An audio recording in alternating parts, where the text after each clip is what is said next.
Verset 1. Démarche d'Esther auprès du roi. Raymond, invité au festin, veut faire périr Mardochée. Le troisième jour, au matin, puisqu'Esther invite le roi à dîner pour ce jour même. Verset 5. Vêtements royal, au lieu de ses habits de deuil. Cour intérieure. Voir Esther 4.11. En face de la maison du roi, en sorte que le roi, assis sur un trône dans une salle de son palais ouverte sur la cour, pouvait et devait l'apercevoir. Verset 2. Toucha, peut-être en l'embrassant, comme le veut la Vulgate. Verset 3. Le roi comprend qu'elle a quelque chose de considérable à lui demander, puisqu'elle pénètre jusqu'à lui au péril de ses jours.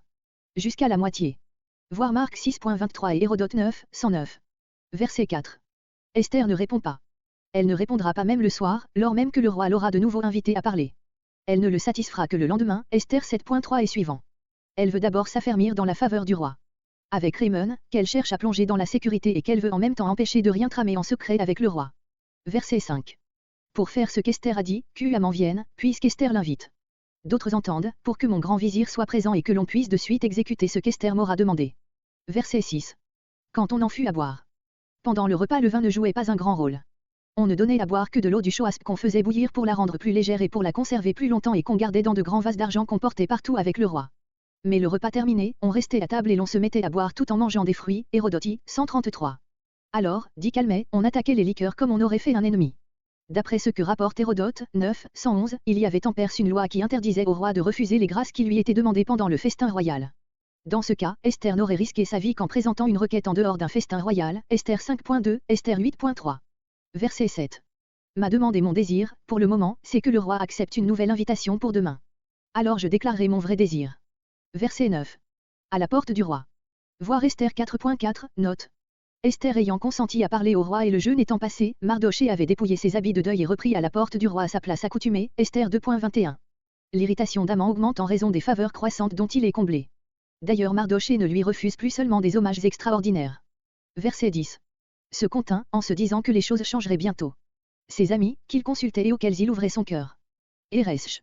Ce nom est probablement dérivé du mot Zara, or. Verset 11. Le nombre de ses fils. 10, d'après Esther 9.7. Hérodote rapporte que les Perses ne connaissent rien de plus beau, après la gloire qui s'acquiert par les armes, que d'avoir beaucoup de fils. Ceux qui ont ce bonheur en sont récompensés par des présents que le roi leur envoie tous les ans. Verset 12. Raymond n'a donc aucun soupçon, tant il est aveuglé, par la haine et par la haute opinion qu'il a de lui-même. Verset 13. Tout cela ne me suffit pas, ne compense pas l'affront. À la porte du roi. Avons-nous ici une reproduction abrégée du discours d'Aman qui se serait plaint de ce que Mardochée à la porte du roi ne le saluait pas? Ou bien Raymond ne peut-il supporter que ce juif occupe cette place? Le texte conduit plutôt à ce second sens. Verset 14. De même que les épouses favorites avaient une grande influence sur les rois de Perse, ainsi Zeresh apparaît ici comme la conseillère de son mari. Elle n'entrevoit pas même la possibilité d'un refus de la part du roi qui a accordé à Raymond le peuple juif tout entier et elle compte sans celui qui incline les cœurs. Esther 6.1 et suivant. Le gibet doit être dressé à l'avance pour que Mardochée puisse y être pendu immédiatement et qu'Aman en allant dîner n'ait plus d'affront à essuyer. 50 coudées de haut, environ 20 mètres. Il fallait que la victoire d'Aman éclatât à tous les yeux. C'est peut-être ici que la trame de la tragédie nous apparaît le plus serrée.